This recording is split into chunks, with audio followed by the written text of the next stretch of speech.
Hi guys, welcome to the show. I'm Lisa Akbari, your hair doctor, and today I have some questions and I'm going to answer them right away. All right, it says, you said food products as deep conditioners leave stuff behind. I thought that was the point of a deep conditioner. I am using a commercial deep conditioner and I can tell that it's leaving something behind. Is that bad? Should I be looking for something that rinses clean? Yes, you don't want to leave particles on the hair, especially in a deep conditioner. You want to make sure that does rinse clean. You want it to do its job and then you want it to rinse clean. You want to feel nice, strong hair, but you do not want to feel that there's something on top. Feel me.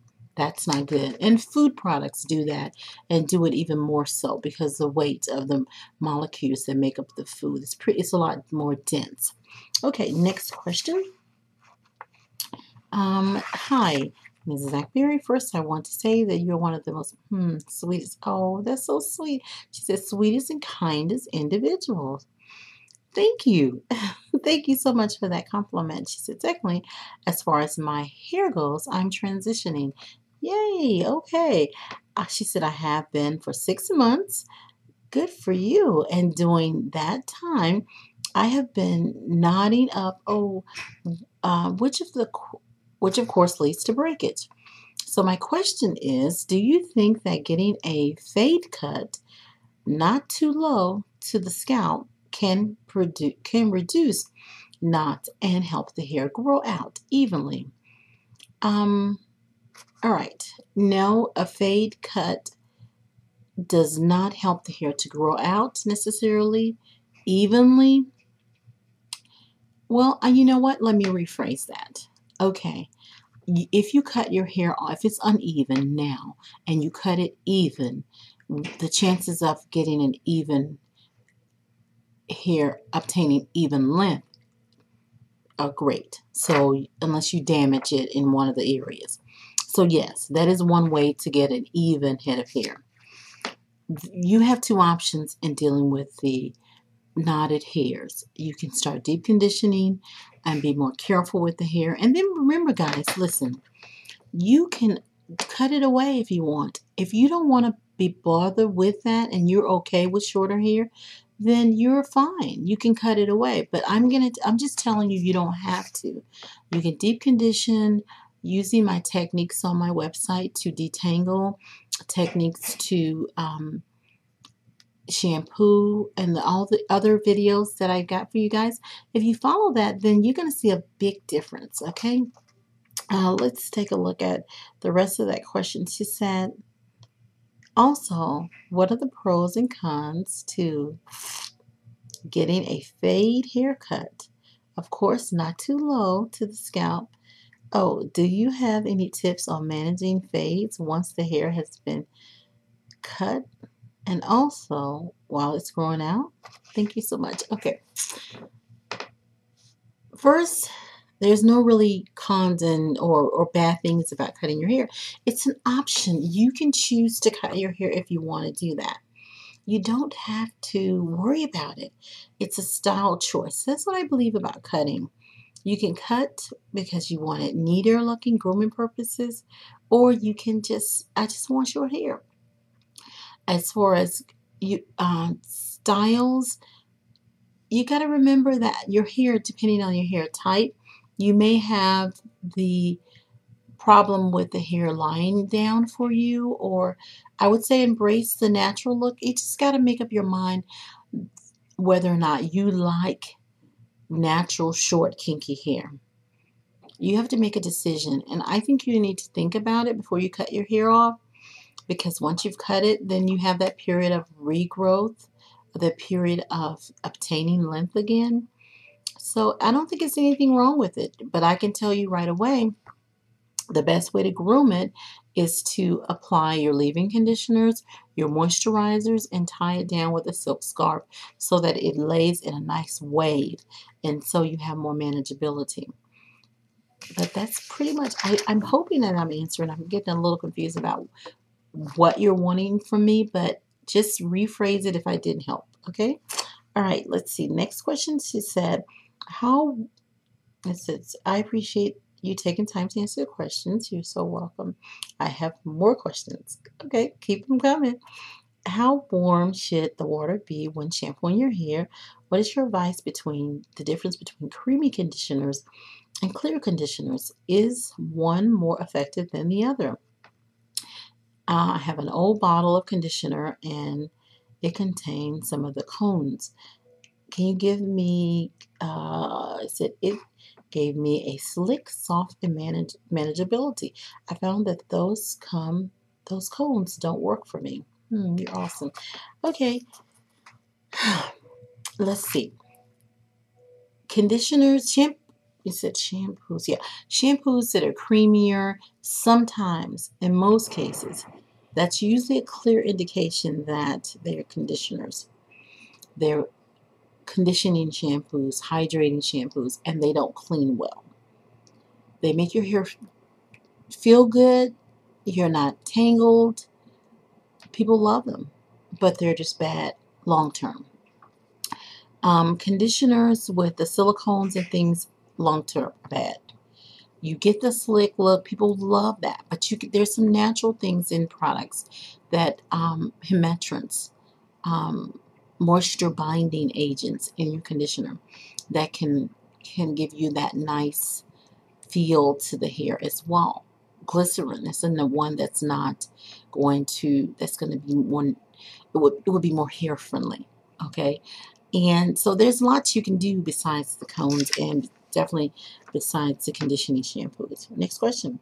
How can you tell when natural hair is properly moisturized? When it feels soft, it's hydrated. You should feel a nice soft head of hair. Real simple with that one. When I moisturize my hair the next day, it's soft, but it doesn't feel like it's moisture. I don't know what you're looking for, but that's how you know the moisture levels are up. If the moisture levels are low, it's going to feel hard. And by moisture, I mean water. It's not supposed to feel wet. It's just supposed to feel soft. And on the top of it says, and on the top of that, and on top of that, read, Lisa. And on top of that, it shrinks so much. Well, this is my day where my hair it looks really tight and it shrinks. I twist in my leave-in conditioner and I didn't use moisturizer. I don't really have to do as much because I get a lot of hydration from my leave-in conditioner, so my hair shrinks more. When you want your hair to be longer or not shrink so much, then you have to use products that are a little bit more dense. And when I mean your moisturizers, like your hair mud, but these need to rinse clean now.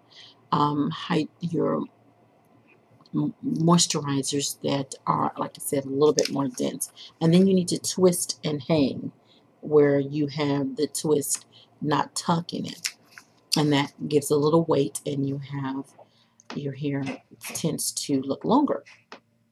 And then she says, however, when I spritz with water, the shrinkage is less. Well, after it dries, it's going to still shrink. Is the shrinkage a sign that my hair is lacking moisture in the strand? What about, I'm not sure what she means. She said hydral fatigue. I'm not really sure what that is. Forgive me. But when your hair is wet, your hair is going to stretch. But when it dries, it's going to shrink back because it goes into its natural form because those first bonds are broken.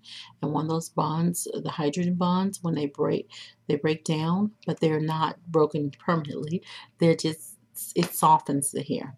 And then when it dries, it goes back into its true form, whatever that may be. And again, I'm hoping I'm answering that. If you want to rephrase it, feel free to do that. Next question. I noticed that your hair is usually out and not in a protective style. She's speaking of my hair. I also noticed the same thing with a girl who did the Get the Length challenge on YouTube. Okay. Do you think it's essential, especially for natural 4P hair, to wear protective styles to retain length and minimize tangles and knots? Let me tell you, that is totally an option. There are a lot of women that you see that have got this really length, a lot of length to their hair. They wore braids for long months and months. They braided their hair down and wore weave for months and months. And those are considered in their minds, and I've heard the term protective styles. But you can wear your hair out. It's just more work. When you put a braid with units and added hair around it, you're not getting to your own hair. So yeah, you will get length. The problem we have with that is obtaining the health and width to the hair, because sometimes we get long hair with poor quality. So over a period of time, it starts to break and we have to go back into the protective style. So to answer your question, I think you can get more length with the protective styles, but I don't think it's necessary to obtain length. And I think that the danger to obtain using protective styles, or be careful to make sure you're deep conditioning with protective styles. We have weave programs, we have braid programs. We can recommend all that for you. Okay, let's see if I've got all the questions answered. There's a question that says, hi, I am a regular exerciser 6 days a week. Cool. And I sweat a lot, so she does a lot of cardio. What is your advice on healthy hair care and healthy hair growth for someone who works out regularly? First, I want to congratulate you for doing that, because so often some women will not do it because they don't want to deal with the hair issue. It says also, what are your thoughts regarding wearing twist outs or blow dried hair? Bad ideal, good ideal. Is blow drying weekly for twist outs not too much heat? Okay, let's start with the first question.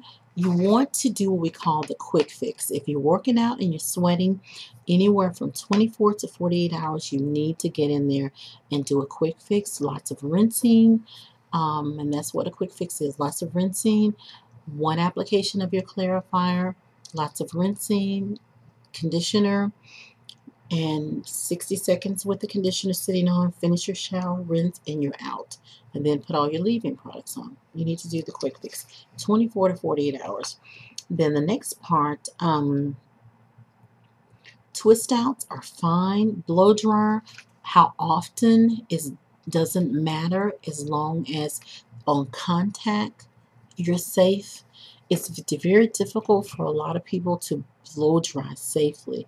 They tend to really get in trouble with that. And so what I recommend is that you make sure that when you twist out, if you're blow drying and you're using the handheld and attachment, then you hold the hair up and fan after moisturizing. You moisturize first, hold the hair up, fan, and that'll stretch. That heat and that moisturizer will stretch, but don't go inside and pull. Just stretch it out with the moisturizer and fan, and that'll stretch it out, and that'll give you that volume maybe that you're looking for, and that'll help a lot of you guys. Y'all should definitely try that and let me know how that works out for you.